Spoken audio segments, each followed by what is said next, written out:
Hey yo, what up, what up? It's the O to the G. With your boy Nabio. This is AKA. It's your boy Steph Capella. It's the phenomenal woman. Yo, big up Ruby on the Kingship Podcast with Ruby V. What's happening? Ladies and gentlemen, I'm super excited to be finally doing this episode of the podcast. This is episode 9, season 2 of the Clock In series. And as usual, I try to put you on game every other time that we host this podcast. Now, I'm excited about this episode because I have been trying to host this person on the podcast for a long ass time. And the schedules weren't aligning. She was out of town for a little bit. Listen, I was first of all jealous about all that. We're going to talk about that on the podcast. And I am excited. I am thrilled. I am humbled. I am honored to be hosting superstar, PR, publicist, media personality. Oh my God, I love that introduction. Thank you so much. How you feeling? I'm feeling good. Yeah. I mean, we've been talking about this, I think, for months. And I was like traveling and schedules just not matching. Yeah. COVID concern. Yeah. Finally, we connect. So finally, we get to do this. Great, because I've been following on the podcast and of course your radio show and just your contribution, especially on the hip hop scene. And I like what you're doing. Thank you. When I got the invite, I was like, "Who, me?" Listen, I figured like.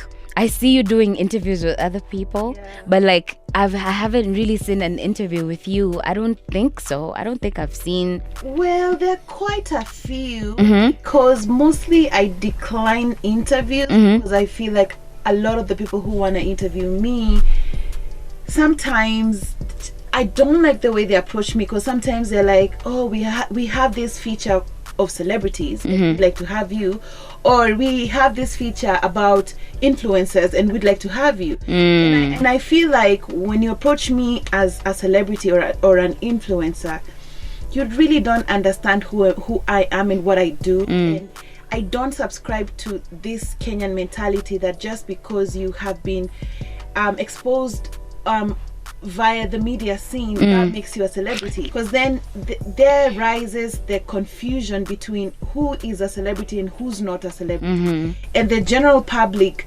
think that whoever is on radio or TV or whoever is rubbing shoulders with real celebrities is also a celebrity. So I always want to differentiate myself from the celebrities because I work with celebrities, but I'm not the celebrity. So for that reason, I've turned down so many interviews, and only those who approach me the right way, like the way you did, and you're like, "I would love to talk to you on the work you do, PR in entertainment with artists. How can we educate people?" Exactly. I'm like, she totally understands. I have no reason not to talk to you or anyone who has that approach, but a lot of people, that's not the approach. So I end up having very less interviews, and I think it's important to do more and educate, inspire young people, because the industry is large and we need more professionals in different facets. So I'm happy to be here. Dope. We haven't even said the name, but I think by now, if you've heard the voice, of course, if you hear superstar, celebrity, PR, publicist, media personality, of course, know that we're talking to none other than Anyiko Owoko. First of all, I think a lot of people call you Anyiko Owoko, and I've seen you quite a bit saying Anyiko Owoko. So which one is it? Is it Anyiko Owoko, Anyiko Owoko? So it's Anyiko Owoko, but on my Instagram it's Anyiko Owoko because it's hard to put the two O's in the middle.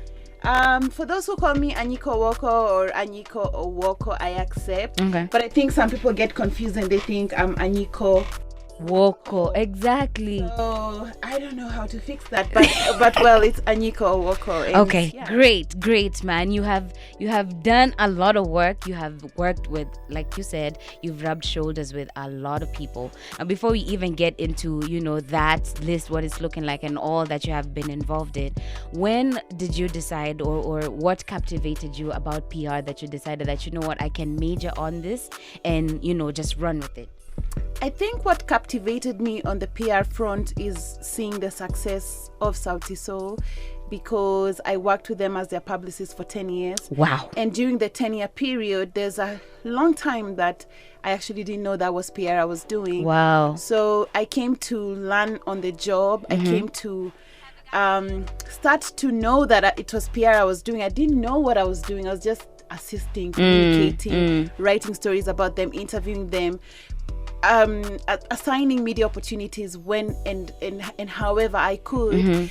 And so after seeing the success of theirs after 10 years, I was like, wow, this can actually be a career. It can be a thing. So that was my case study. I was like, this is a successful case study. If this happened, I think something else can happen. The only fear, I think, was that happened in a long time, 10 years. Yeah. That's a decade. So by the time I left working with them, I was actually 30 at that time. Left working with them permanently as a publicist. My objective was, for the next decade, I would like to see the success I can garner with another artist, another brand. Dope. And just for the region, not just with another artist, but I really wanted to create a bigger impact. And so that's where the idea of venturing into PR came from. I never thought I would do PR. It was never my plan. Yeah. I never wanted to start a PR company. Why would I do that? I'm a journalist. Yeah. So it just happened that seeing the success of theirs inspired me to start this business. So that's dope. It was never ever what I envisioned for myself. That's I was crazy. supposed to just be a journalist, do my radio stuff, do my TV stuff, do my writing stuff. And sometimes it's a battle that you have to sacrifice some things for some things. And now that everything is a little bit more balanced and things are flowing, I'm starting to find myself back. Like, I'm starting to get more time to do my journalistic stuff. That's dope. And that's where my passion is. That's dope. First, tell me about that link up with Sauti Sol. The first time that you met them, how did this conversation go? How did you link up? And then, just working the first year and you're like, okay, this is working. I might do a couple more years with them. Was it something that you decided, or were things just going great and you stuck with them? Well, when we first met, we became friends from the onset. We had just a connection and we have been friends since. So even when I stopped working with them permanently as their publicist, we've remained so close. Like, I probably see each one of them every single week, and we talk a lot. And so I think it's just the fact that we connected as friends in the beginning, and I think real friendship is about lifting each other up. You will do anything for your friend. Some friends can be even closer than family members. So our kind of closeness was so tight-knit that I was gonna do anything for them. Dope. And they were gonna do anything for me. So it was never a business endeavor with them. It was never. Later on in life, of course, they became successful, the money came about, so I was concerned about being paid, or also getting something for the work I'm doing. But from the onset, I never really... It wasn't about the money first. It was like, let's help each other grow. No, and because it wasn't about the money, we never discussed how long we're going to work together, what I'm exactly going to do. It was just like, I'm helping. And I was like having my own career on the side. I was working at BBC, at the KBC. I was writing for so many publications. So I wasn't looking for a job with any artist, So I'm just like, you're my friends. I'm in the media. I think this is what I can help you with. So it ended up being such a symbiotic relationship that we were inseparable, and I just had to be there, and they needed me and I needed them. And so I'm just happy to see that they were successful in the end. Actually, the first person I met was Chimano at the Alliance Francaise, and we just became friends. I don't know how, but we were both singing in the choir. So wow. He was telling me stories about this band of his friends, and they were singing together in high school. And so I came to meet each one of them later, and we convinced the choir master at that time at the Alliance Francaise to audition BN to join the choir, even though he wasn't a student at the Alliance Francaise. And the choir master was like, that's impossible. I can't audition somebody who's not a student here to become a singer in the choir here. And I had never met BN, but I did it based on, what Chimano told me, that he's so amazing, he wouldn't let us down, so let's just go. So I'm actually pitching for someone who I've never met, who I've never had sing. And so the choir master said, it's fine, like, let him come, I'll audition him and see if he's good enough. And I remember that day we were just sitting outside Alliance, and me and Chimano, and we were waiting for Bien to come. And so this guy came, he was like, so thin, so tall, so ashy. Oh my God, like, what are these things called? The knees? Yeah, this little ball on your knee. Oh yeah. And the elbows were disgusting. I Wow. just remember seeing him there. He was like, you are so ashy. And I was like, how would this person be singing so brilliantly? So he never like sang to me or something. So we took him up to the audition, and he sang, and that was it. Like the choir master was like, okay, he's got a space in the choir, and he actually got a lead role. Wow. And so that's where the whole Sauti Sol story began. Wow. So me, Chimano, and Bien sang in the choir for a couple of months. There was a huge Christmas concert, and after that, they were telling Savara and Polycarp, like, oh, we had such a nice time at the choir, maybe we should now join a group. So I was kind of there from the inception, but not like in the sense that I would be in the group. But I remember like them forming the group, and in the beginning they were just Sauti. Wow. Then later on, after they became Sauti and were relatively successful within the underground scene, there started to arise so many other Sauti boys, Sauti Wow. choir, Sauti. Are you serious? Yeah, all these random Sauti people. What? And there was a strategic decision from the band themselves to add the soul, which means light in Spanish. Wow. And their former group in high school where they were singing in choir was called Voices in the Light. So I remember them coming back to me and saying, like, we're just gonna add the soul, so we're gonna be Sauti Sol from today. And hopefully there were no other Sauti Sols. Wow. So that is our story in summary. Yo. Listen, how do you feel like coming from, this very ashy interaction with Bien and the beginning, them kind of figuring this stuff out from the very beginning, to seeing them on the Afro Nation poster or being signed by Universal, like seeing all that they've been able to do, and you have been a part of it, but like when you take a step back and watch it, how does it make you feel? Oh my God, it makes me so proud. I don't think everyone has had a chance to be in the presence of greatness from the onset. Yeah. And I've had that chance, and I'm like, thank God. Amazing. Because new people meet them, even like Universal people, and they gush over them, and they're like, oh, they're so amazing and all that. And I'm like, oh my God, I saw that like before everyone, or I was privileged enough to discover that before they were exposed to the world. So I'm just happy, because from the beginning I just thought that they were super talented, and I thought they sounded amazing. I thought the harmonies, just the melodies, just the composition the compositions that they were putting together, I thought they were quite unique. That's what I thought. So it was always my dream for that to be exported out, for people to hear that, for people to feel what I used to feel when I would hear their songs. Yeah. So to see them, produce a lot of albums, perform across the world, get signed to Universal, becomes huge stars in Kenya, East Africa, and Africa. It's crazy. Is a huge accomplishment even for me. I'm just like, I spent a lot of years, working hard on the brand, and I feel like I did not waste my energy. Never. Imagine putting in so much for somebody throughout that period, and then it amounts to nothing. Yeah. They decide we're not doing music anymore. Like, okay, this is it for us. Yeah. Fighting and stuff like that, and talking bad about each other. Like, so that's not who they are to each other. Like, they're friends and they're brothers. So I love that they've also kept it very respectful among themselves. Like, you'll never hear like some drama between them, and you'll never hear because it doesn't happen. It's like controlled. It's within the circle. Yeah, and even when it's within the circle, it's just like family wrangles and nothing too dramatic.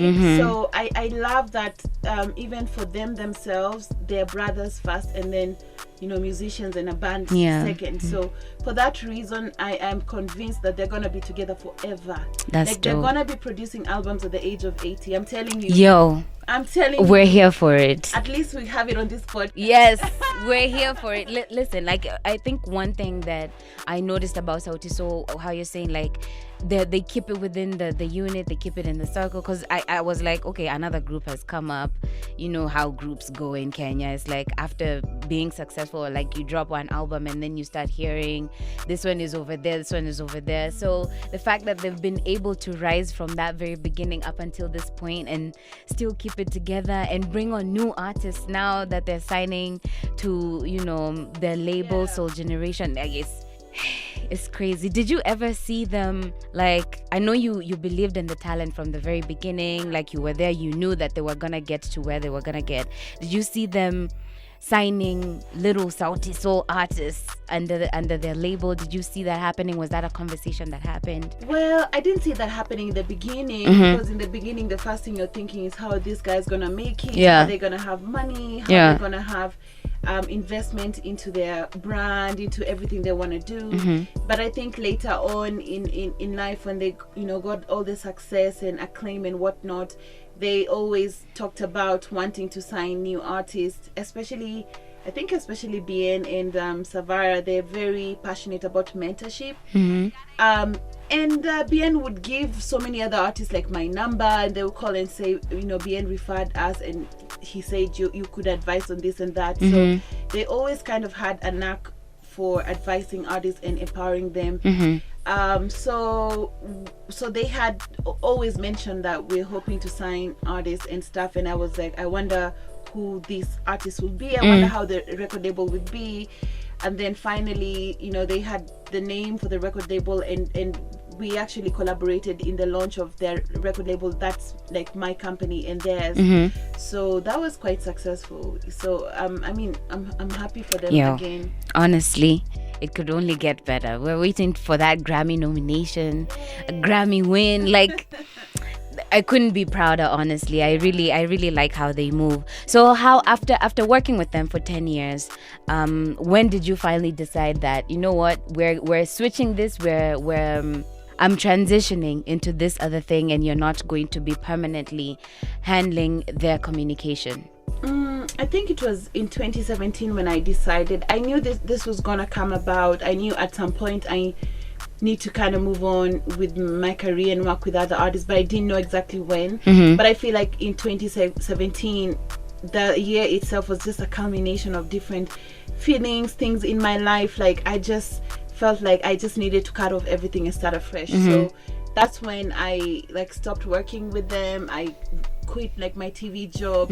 I just felt like I was having a couple of repetitive years and I just wanted a new challenge. So that's when I decided, like, okay, this is the time to do this. But I think the decision was slowly coming. You know, I had already created my business or PR brand on the side. So everything was kind of just low key, and now I felt like this is the time to go hard.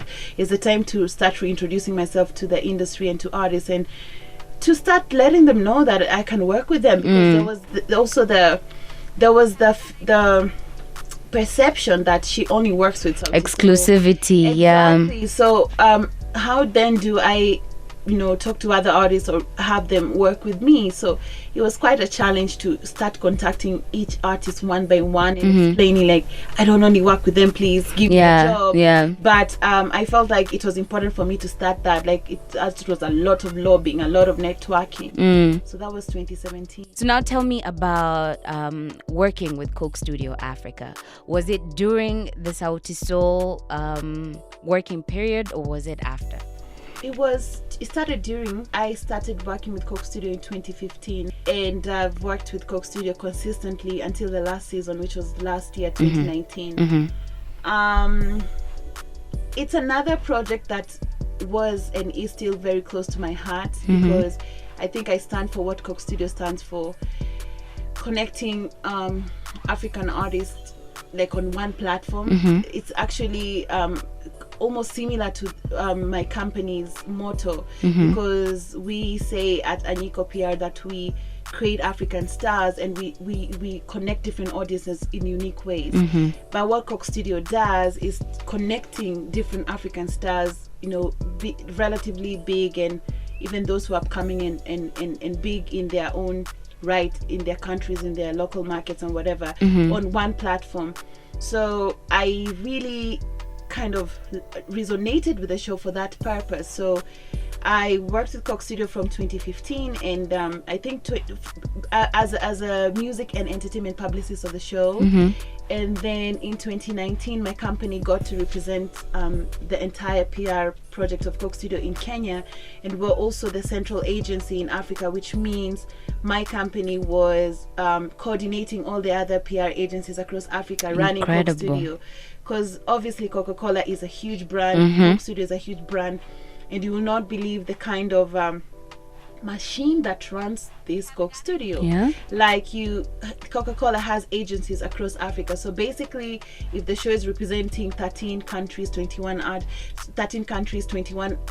countries, because every season had different number of countries. Each country will have a PR agency representing that country, and so every year there's going to be one PR agency that will be coordinating all the PR agencies in terms of the reporting, in terms of crisis control, in terms of narrative control. Everything has to be standard. There's no way a press release can go out in a different country or market without being approved by the central agency. So 2019, and we started shooting in 2018, and then the show aired in 2019. So 2018-2019 was basically the craziest year in my life in terms of PR. It was such a huge task. I didn't think we would do it. I didn't think I would do it. But when the opportunity came, I just took, the challenge and the horn and the bull by its horn. And we made it through. I would never think that just a company that started in 2017 would be able to run such a huge Pan-African project. Crazy. So we did that. It was great. It was a lot of learning, a lot of key lessons from it, and I think one day I'm probably gonna do like another case study and put it together properly, just to show how do you run such a Pan-African project, how do you coordinate different markets. There's a lot of things that I personally learned, that we learned as a company. In summary, I think the biggest things we learned, that there's a lot of cultural differences even within our African industry. There's always an assumption that we are Africans and we are the same, but when we're the same, but we're also different in many ways. The way we communicate, of course, the languages. So all those things have to be considered. A lot of people who are venturing into the African market, even Africans themselves, don't necessarily consider that. They just think that, hey, I'm African, I'm gonna start promoting a project or whatever, but it's not the same. So it's quite a challenge trying to make it in Africa and trying to get into each market. So you really have to make everything specific, and that was what we had to do. And at some point we got a lot of help from the South Africa team. They even were helping us put together some specific content and stories for different markets, because it was a lot of stories. Every week we would basically write like 20 press releases every week, and we're talking of a 7-8 month project. Like if I started counting all the content we put together for the whole continent, it would never finish, and including the Coke Studio Africa blog, that I was the editor of the blog. And so there are different writers on the blog. So my job as the editor of the blog was to assign different stories and obviously edit them, and there was an external associate editor who would go through them again. So it's such a machine. And being inside this machine, hectic. It's hectic. So that was that. What was your, in all the hecticness? I mean, you interacted with like a bunch of artists, you met a bunch of people, you've been in different scenarios and experiences. What would you say is a moment from 2015 to 2019 when you're working with Coke Studio Africa that stood out for you, whether good or bad? Well, I think like I say, 2018, 2019 stood out for me because when I started in 2015 as just the publicist of the show, at that point I didn't have a vision of, I might have a company and this company might be able to represent Coke Studio as an agency. When I got in at 2015, I'm just this young independent publicist, and I'm like wowed to see all these people and to work with various people from various agencies. So my perception towards agency people was like, they're so sophisticated, they know so much, and I'm gonna learn so much from them. And I'm a novice. There's nothing I know. But I think throughout the process, I learned that I'm different. I'm unique. There's a lot that I know pertaining the industry that a lot of agency people, traditional agency people, don't necessarily know. So throughout the process from 2015 to right now, I got to see what makes me and what makes my company or my way of doing things different. So it was important for me to go through that process to be able to rediscover or see myself in a different light, and also see, you know, what the agency people are good at. And so also there was a lot of things that I learned in the process, like how agencies run, how agencies put together all these beautiful proposals and presentations. So I think what stood out for me is to discover, you know, what makes me and my company different, and to be able to redefine myself and redefine my company and know that this is the path we're taking and we don't want to take this other path, because a lot of the agencies go all the corporate way, but we're not going that way. We stick to the artist, you know, independent artists and also record labels and whatnot. So that was a big learning. And I also learned that, you know, working with international superstars, be it from Africa or beyond, is something achievable, and most of them look like they're unreachable, but when you meet them, they're just people like us, and some of them are so human, you know, humane, or what is the word, like they're just really nice people. But I think when we're looking at it from outside, we always think like, Yemi Alade is, you will never have a conversation with her, you can't be her friend, or you'll never be in a room with Trey Songz, or you can't be in a meeting with Neo. So, you know, or you can't be briefing Jason Derulo on something. Listen. You know, I would never think that. So to be in those positions or situations where, you know, I'm trying to brief the manager of all these artists, and they're like, well, Trey is just there, you know, just highlight him, go and sit with him and brief him. You know, you really have to like straighten yourself and wake up from the dream and say, no, I'm not gonna think about Trey Songz's chest. It's like, I know, listen, that man is too gorgeous. Oh my, so seriously, these are challenging moments when you have to forget of all the music videos you've seen of Neo, you know, dancing and stuff. You can't start to be a fan in that situation. I just want to say, Trey Songz, I love you so much and whatnot. But you really have to keep it professional and, you know, say what you're supposed to be saying in terms of the work. So it was a great opportunity for me to see how I can handle myself in the presence of greatness, and see how I can prove myself in the presence of greatness. Because when you're in that position, I swear you only have one chance. Like, you have 5 minutes and you can't waste a minute. And even I had an interview with Neo, and I didn't think I would get a chance. So when they said you have 10 minutes, you can't start doing, oh, sorry, take one, take two. So it just made me learn one thing, the whole Coke Studio experience, and this one experience, is that most times when you're dealing with all these huge stars, you only have one chance. You can't mess it up. True. You really can't.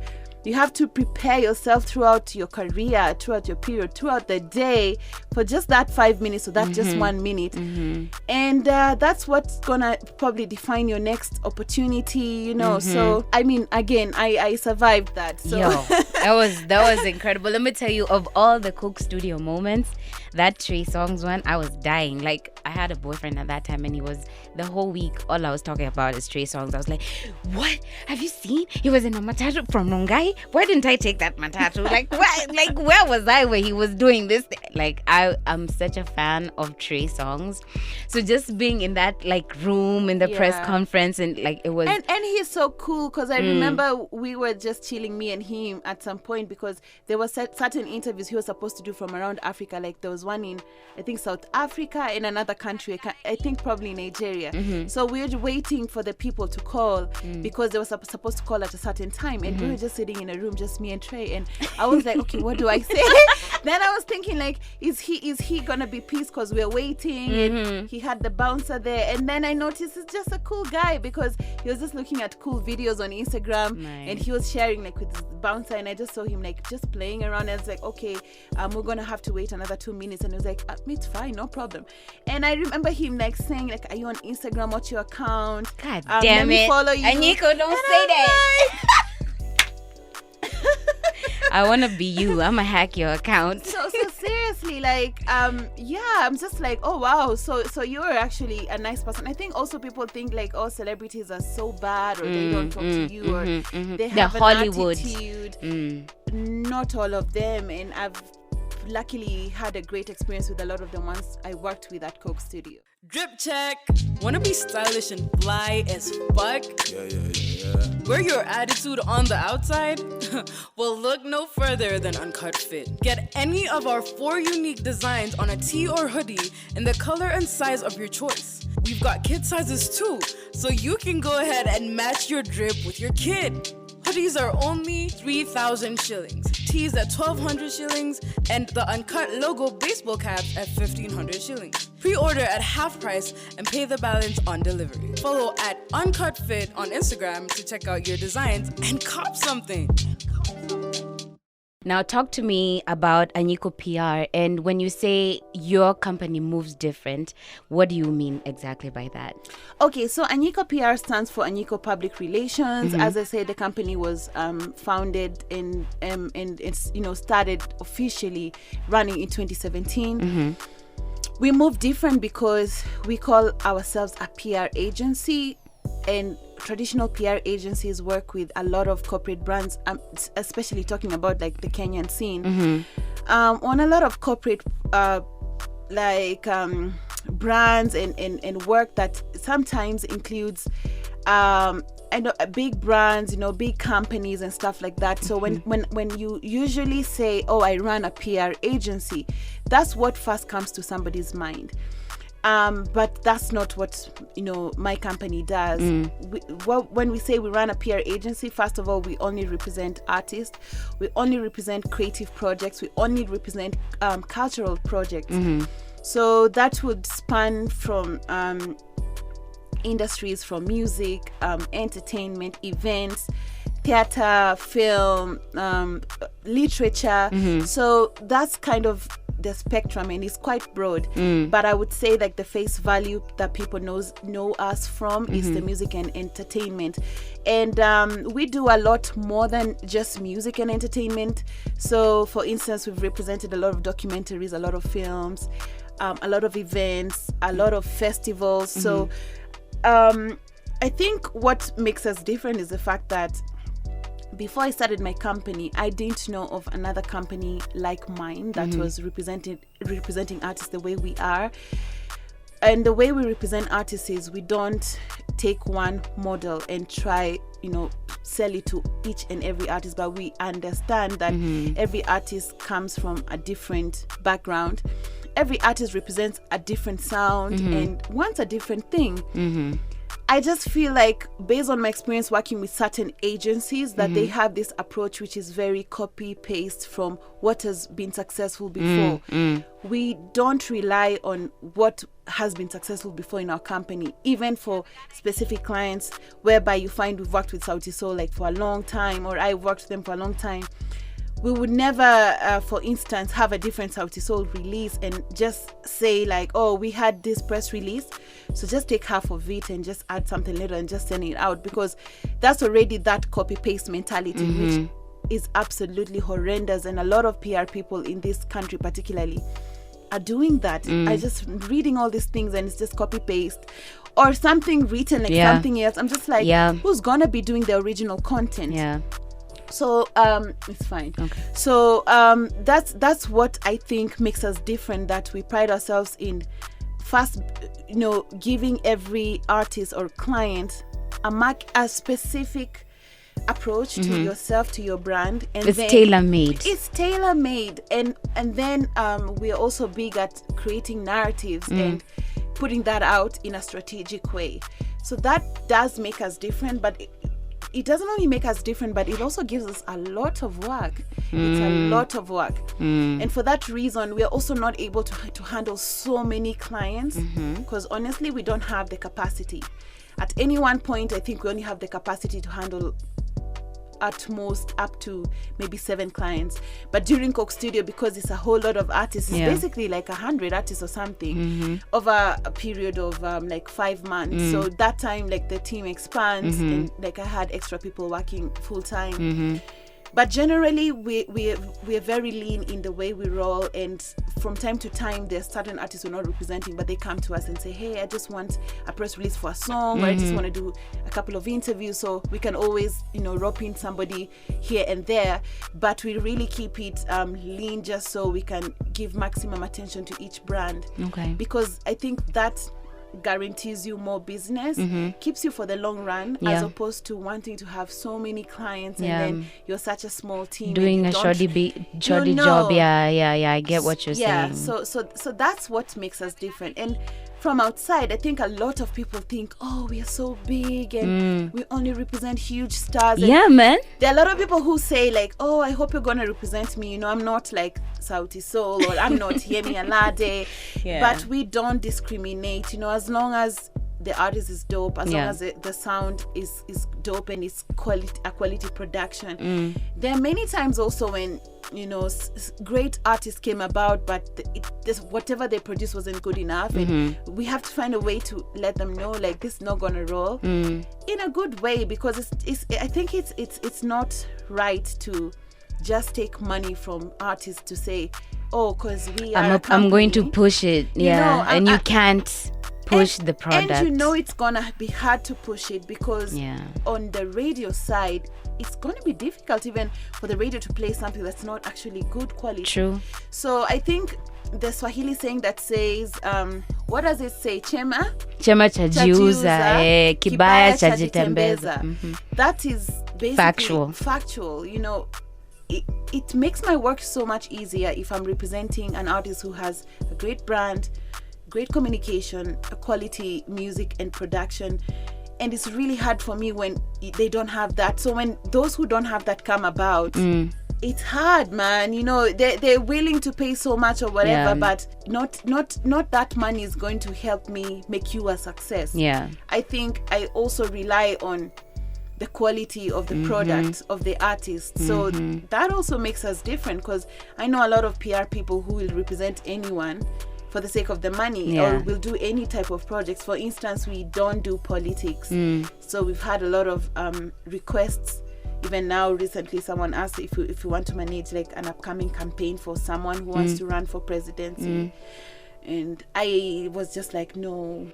Politics is a dirty game. It's like when you get involved over there, it's like... I don't even want to get into it is because I don't understand it. I'm not passionate at it. Some people are able to do stuff they don't understand and make themselves understand it, or just do it for the sake of the business or for the money. But for me, like, I just have to love what I'm doing. Or I have to understand it at least. When you're passionate about a project, you can even develop new ideas to run it, or come up with extra stuff to make this thing successful. Exactly. As opposed to, I'm just doing this for the bag. It's like you'll do the bare minimum because that's what you're getting from said campaign or whatever. So tell me, how do you have conversations with artists who are not having great music? How does that conversation go? Like, okay, listen, fam, this thing, I don't think so. How do you have that convo, and how do they take it? It's difficult, man, because I don't want to be the one to tell you your music is terrible and you're not gonna make it. Because I think people like things different. I might think it's terrible, someone else might think it's amazing. Dope. And I've seen case scenarios where something that I didn't like was popping somewhere.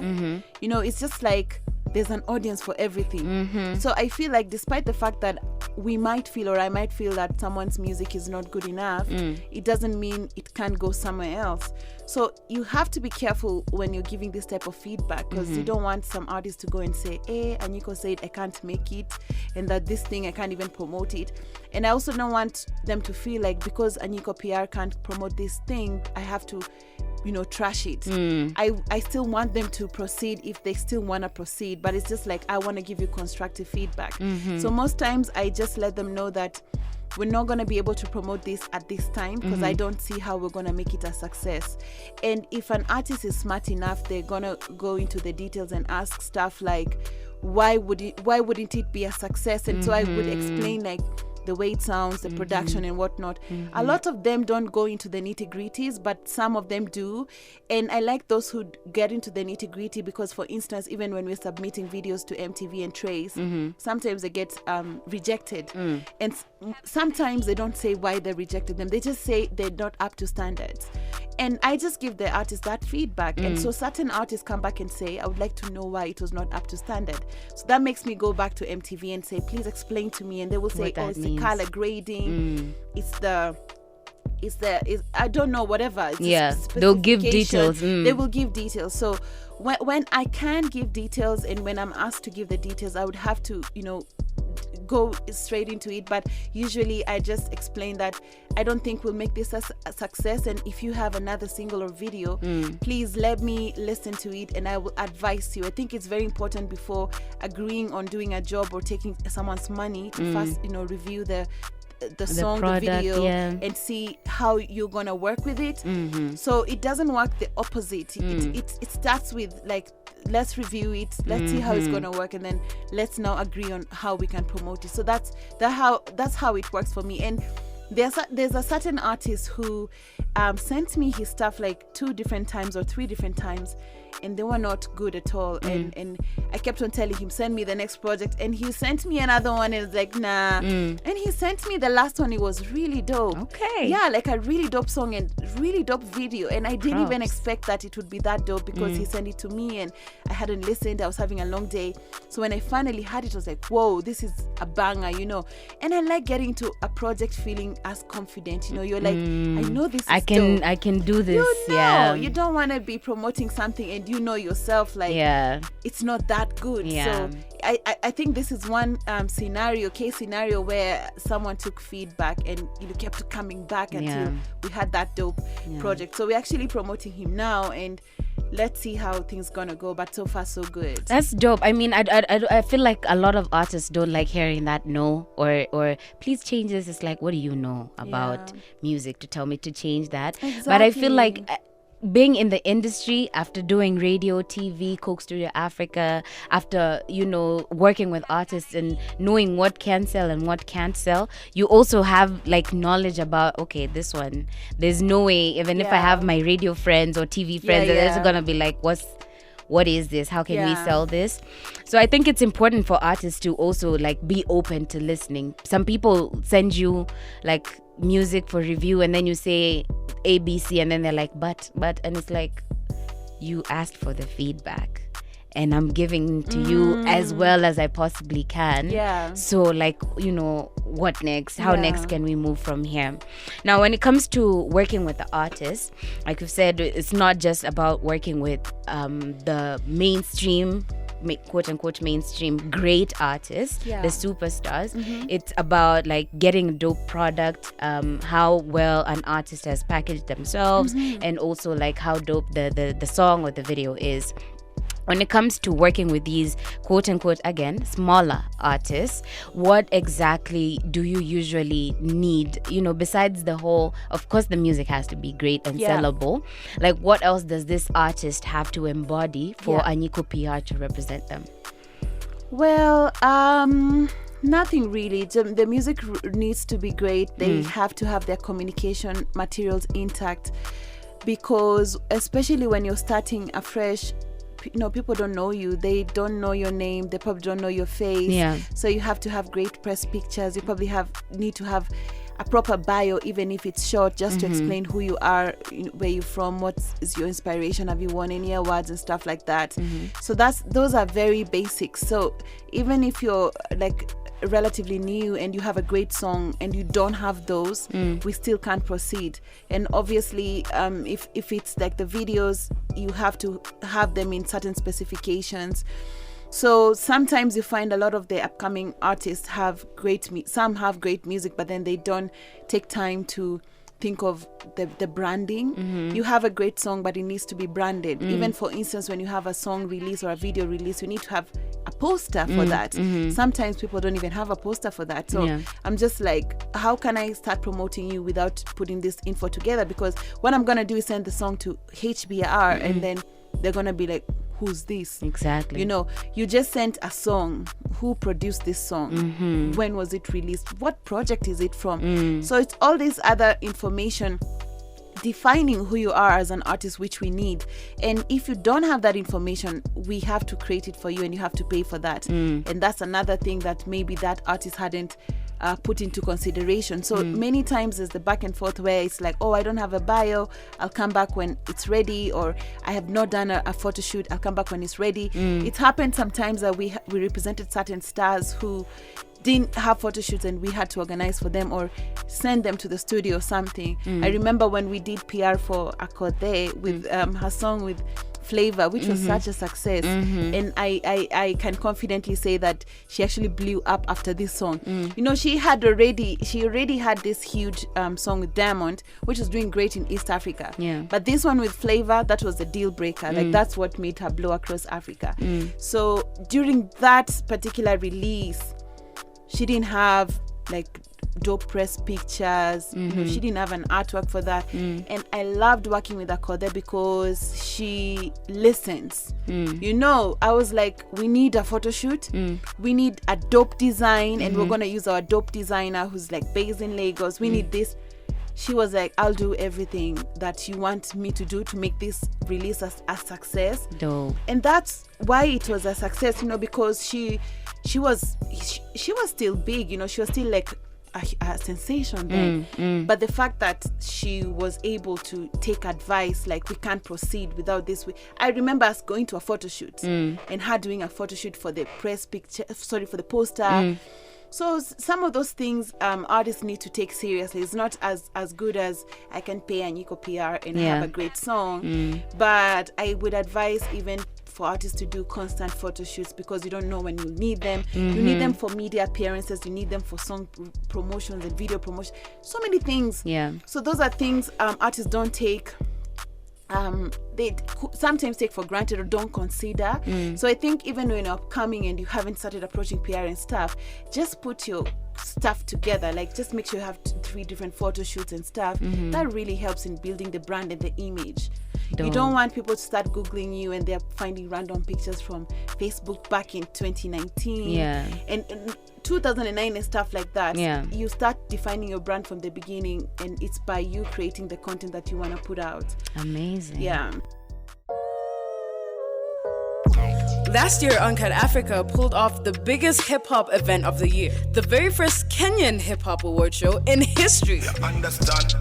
We're already buzzing and gearing up for this year's awards, and you can catch culture conversations directed by our panel of enthusiasts on our YouTube channel. From analysis of last year's event to predictions of the nominees this year. Where's the competition? I see none. I swear to God, I'm about to go down. Who's going to be the biggest winner this year? Subscribe to the Uncut Africa YouTube channel and catch the Road to Uncut Hip Hop Awards 20. Okay, now let's get into like PR and branding for artists. I know PR is public relations, but like, what is it? What is it specifically? Because, you know, we always tell artists, like, you know, you have to have great communication. Let someone speak for you if you don't know what to say, all that stuff. So tell me, what is it? What is PR? What is this? Is it a skill? Is it a field? You know, define that for me. Okay. Well, PR, first of all, is public relations, because I think some people even get it twisted, because I've had people say like, oh, she's a PR person, she will publish you. And I'm like, no, I'm not going to publish you, because I think that's like different. Publishing is different from PR. So basically, a PR person, the job of a PR person is to represent a brand, a project, a product within different media and medium. That could be an audience, could be the media fraternity, could be a specific target audience that the brand or the product is targeted at. So basically the PR person, the go-between between the product, that client, that business, and the outside world, whichever the brand wants to reach out to. So in this case scenario, when we're talking about artists and PR, a PR person or a publicist or whoever is managing the communications for the artist would be representing them, not just in terms of communication, because I think a lot of people think that PR is as basic as I communicate on behalf of this artist or I organize interviews for this artist. But it's much deeper than that, because it's also defining who the artist is and finding a good a good way to communicate that. It's just like what does this artist stand for? What does this sound? What is the sound of this artist like? How are you going to explain that to everybody? So you need to define narratives that can embody whatever you're representing in different ways, in different forms. I mean, there's always like events you could do, press conferences you could do, press releases you could send out, websites you could put up. And it's a tedious process. You don't build a brand, you don't represent an artist in one day or in 1 month or even 1 year. Sometimes it takes a whole lot of time, even maybe a whole year or 2 years, to see the consistency, to see the growth. And a lot of artists come over to PR people and feel like, oh, I'm gonna pay you this amount on a project, make it happen. Yeah. And when am I blowing? It doesn't just, it's just not give and take like that. So sometimes you even have to invest in PR like a couple of projects consistently to see the success. So it's quite tedious, and artists want to see results ASAP. And what are those results meaning? So for instance, sometimes the PR people maybe put out news or organize interviews and stuff. And so I was on the newspapers, I was on the media everywhere, or I was on several interviews. So what does that value bring back to me? So I think it's very important for the PR people to also know, or to always be at the front line of trying to see the value that they're giving back to the client. That's what I'm saying. It's not just about organizing an interview or writing something, but to see, where is this thing going? What are we communicating? And how does that bring back the value to the artist? For instance, if I'm on the Coke Studio project, I have no business taking an artist of Coke Studio to a radio station and they were discussing so many other things that were not about Coke Studio. That means it gives Coke Studio no value. Yeah. But I don't have a problem with the discussion of different things and also Coke Studio.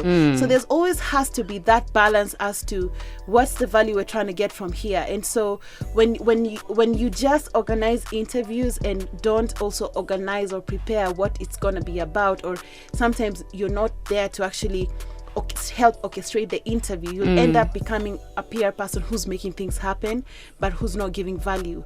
So PR for artists and PR in general is about giving back value to the investment that the client puts in. So you have to find out what's the value that the client wants. For artists, they might say, I want my song to be on rotation or HBR, I want it to get on the countdown.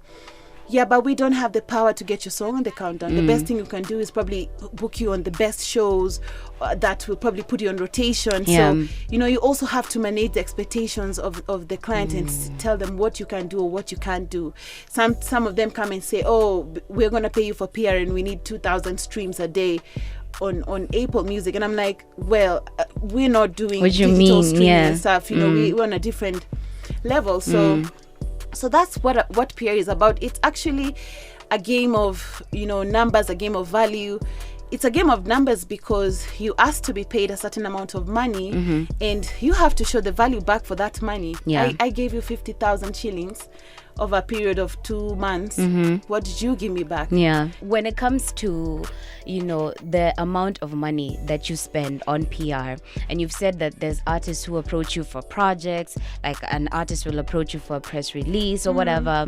How do these packages vary? Are there like different package deals in terms of pricing for, like, if you want a press release, if you want us to manage the entire project, like, marketing a song and marketing a project, those are two different things, right?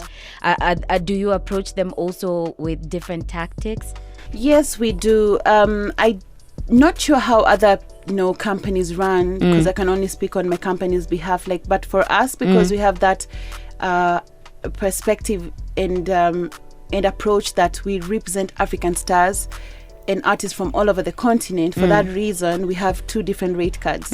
So we have a rate card for East Africans and we have a rate card for non-East Africans. So all the East Africans get a flat rate that we presume is most affordable for them. And I mean, East Africans are home. Why would I be charging an arm and a leg? Or why would I be charging someone from I don't know which part of the continent what I'd be charging a Kenyan artist? I think it's fair for the Kenyan artist to pay much less. It's just like goods made and sold in Kenya don't have the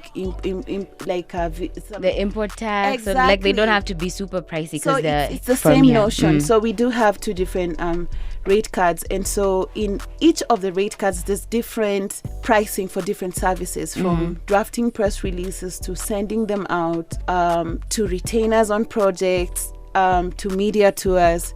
But what I noticed, especially for an agency like ours, because I mentioned before that we are specific to each project, each client, it was also hard to be specific to each project and each client and still work with a rate card, because that means another client will not want to do stuff as long, will not want to do some of the things you're already offering in your rate card. So what do you do with them?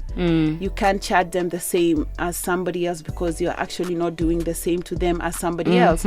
So I think over the years we've learned to be more flexible, and the thing is we know our rate for different stuff, but we are now able to work on different projects depending on the budget allocated to different projects. And it's also a good business move because it's like, you want us to represent you. What is your marketing budget? We're going to look at your brand and this budget and tell you what is the best we can do with this budget. Instead of telling somebody that, no, we only get paid this amount, so you're automatically locked out. So that way we are opening our doors to more artists, and we are more flexible to working on different clients with different budgets. So you'll just get what you can afford. If it means 2 interviews and not an entire media tour, so be it. But we made a contribution and you are successful in those 2 areas. You get what you pay for. Exactly. Value for money, basically. That's dope. Now for these, again, quote unquote, smaller artists, because I know a lot of them will be listening to this episode in order to package themselves better, package their communication better. If someone wants to get in contact with Anyiko PR or wants to be marketed or whatever it is that they need, what is the best way for them to reach you? We have a website, we have an office, we're very active on social media. Our website is www.anyiko-pr.com. It's always updated, has our contacts, has even our office address, and our social media pages across is Anyiko PR. So on Instagram, on Facebook, on Twitter, and we're there all the time. You can also contact me directly, Anyiko Owoko, if you have any queries. We also have an email that, people send in requests and stuff. It's bookings@anyiko-pr.com, because a lot of artists will call and want to talk on phone a lot, and we always just tell them, please send your content in so we can actually review it and get back to you. So I know that there's always the fear that, we're unreachable, we're too busy, too high, because you're coming, you don't want to reach out, and some people send DMs like, I'm just working hard and I hope one day I'm gonna be able to afford you. I'm like, you didn't ask a question, exactly, you didn't say who you are, and I don't know where you're at in your career right now, so sometimes I don't know how to respond to these things. But for all those listening, like, don't be afraid to reach out. And not just to us, but to any other PR person or any other media person or any other person that you think might present an opportunity towards you. It starts with one opportunity. So you're welcome and don't be shy. Yeah, definitely. Now tell me, how important or why is it important for artists to have that communication managed? Like, I know everybody has a social media account right now. Anybody can get on there and say whatever it is that they want to say. But when it comes to to presenting yourself officially as a brand? Because I believe, every creative should package themselves as a brand. Like, you're not selling just one product, you're selling yourself, you and everything else. Why is it important, or how important is it for artists to make sure that their PR is clean on all fronts? I think it's important first because the job of PR and communication is a job by itself, and being an artist is also another job by itself. So I honestly think that it's unfair to be an artist and also have the job of doing your PR and communication, because as a PR person myself, I'm so busy the whole day just communicating on artists' behalf. So I cannot imagine a case scenario where you're an artist, you want to have your private life, but every time you get out, people run to you and want to take pictures with you. And so all these media people asking for your pictures and new press releases, and you have a new single out, everybody calling you saying, I want an interview. Like, it actually can get quite hectic. And I don't see how just an artist is going to be able to handle that. So I think the first thing is artists and creatives need to understand that you are an artist, you are a creative, and stick to who you are and what you do best. Because when you try to do that and you try to juggle other things, you want to be your own manager, you want to go to meetings, you want to be the one bargaining for your own self, and then you sign off these bad deals, and you come back and start complaining, oh, the industry is this way. So just let other people help you. Try collaborate with other people. You don't have to have a publicist full-time or a manager full-time. You can work with them on different projects as they come.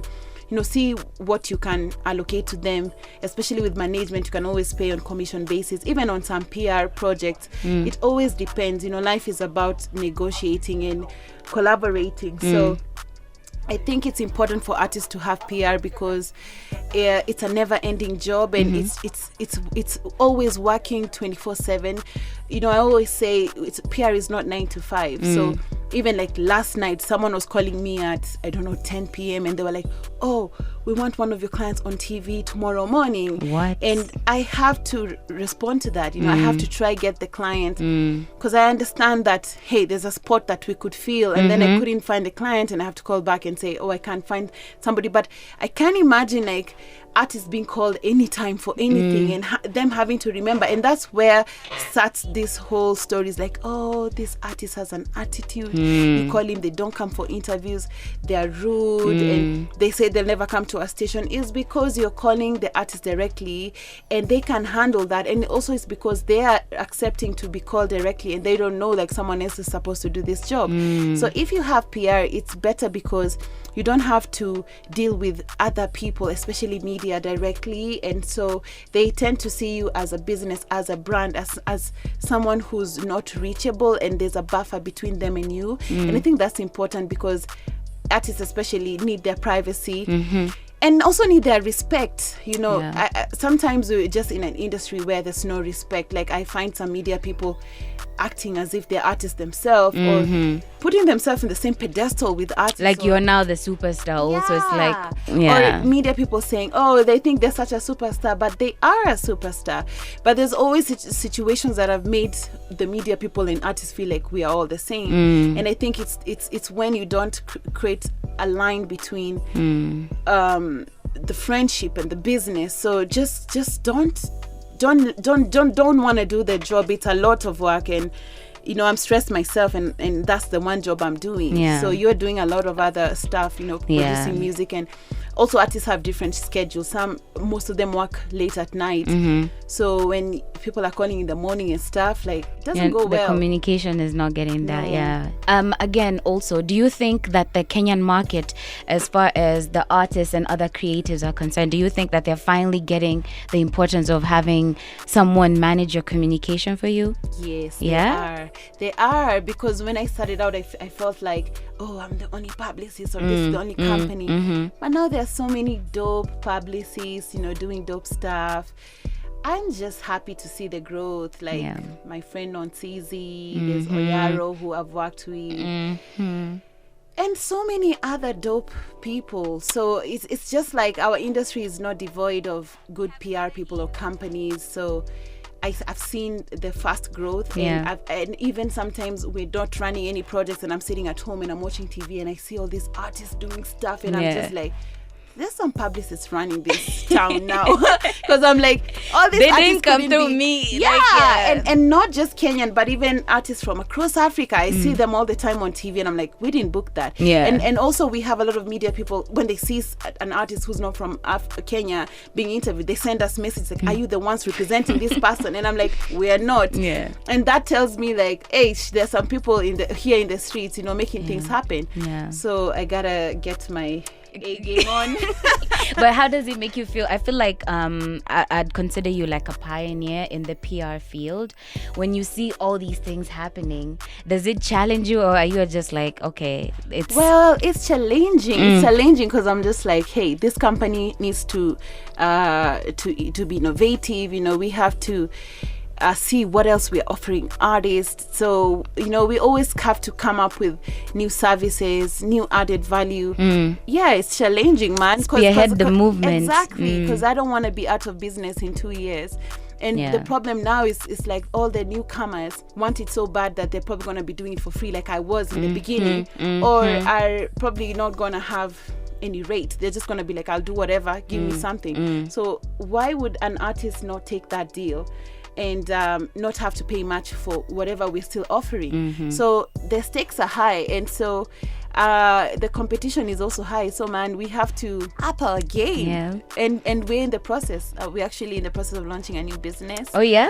Yeah, so that's gonna happen in the next month, Okay. and I'm excited. What? Congrats, man. I'm here for all of it. And you were telling me also that you're going to be launching a podcast soon. Yes, I will. Yes, tell me about God, that. I thought that was under the radar. I haven't really announced it, but now you have. I mean, I got the exclusive. So I'm launching my new podcast, which is going to be called VIP Access, and it's based on my YouTube series called The Same.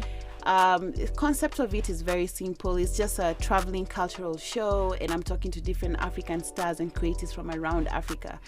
So I already shot this whole season this year, and last year I even shot some stuff this year before Corona. I shot some stuff in Nigeria, I shot some stuff in Rwanda. So it's really interesting that I'm talking to artists from Kenya, Burundi, Tanzania, Uganda, Zimbabwe, South Africa, Nigeria.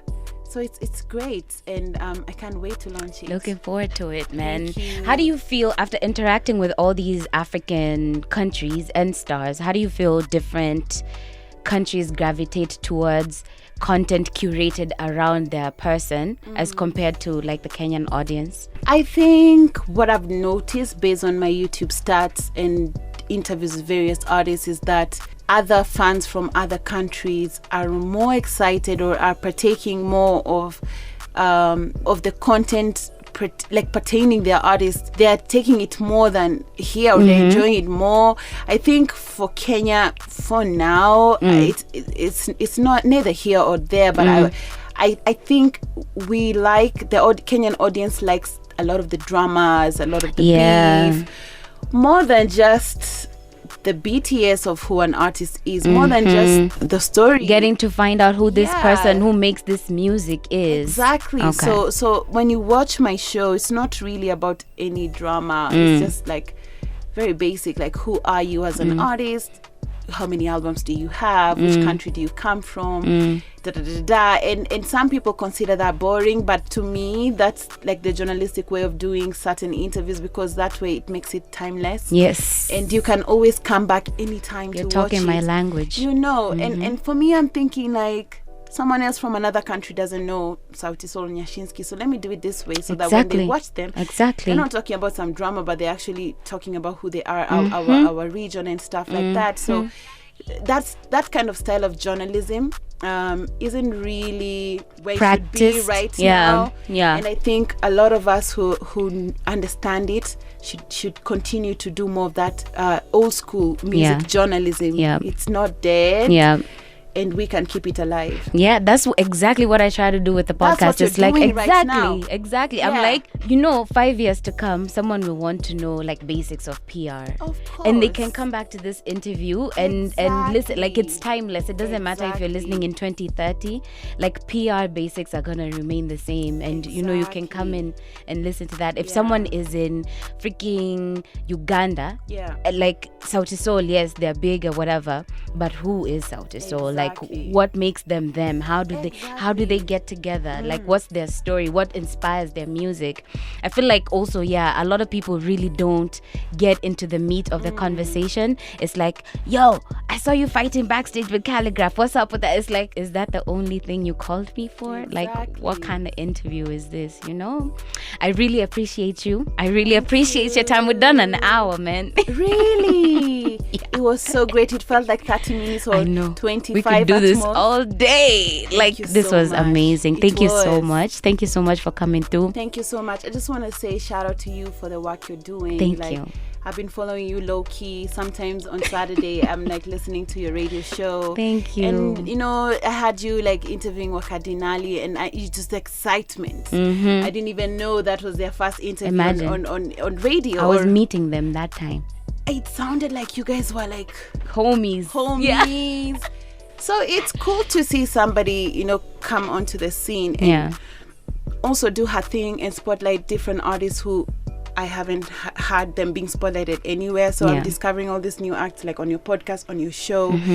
I think it's dope, what you're doing with the Hip Hop Awards. Thank you. You're putting in a lot of work and it's definitely gonna pay off. Definitely. And even if not pay off to you directly, it's a huge contribution to the industry. Yeah. We need that. Yeah. So thank you for that. Thank you. I feel like everyone should. You see how you came up and you said, Sauti Sol, these are my friends. How can we make it pop? Yeah. That's how I try to do things. I'm like, I'm in this position. If it's good, why wouldn't I play your music? It doesn't hurt me to just play 3 minutes of your song on radio. It doesn't hurt. If it's good, I'll support it. Let's find a way to move forward together. Exactly. Elevate the industry, do our thing. So this is dope. Tumegota. That pause. So this is dope. Thank you so much, man. Cheers. Thank you for checking out the Kingship Podcast. Catch weekly episodes on Sundays and Wednesdays at 12 noon East African time. The Kingship Podcast is available on streaming platforms such as Spotify, Apple, Google Podcasts, TuneIn, Castbox, and more. The series available on the podcast are Clock In, which are conversations with various personalities, instrumental for mental health conversations, and The King's Tales, The Human Experience by Ruby V.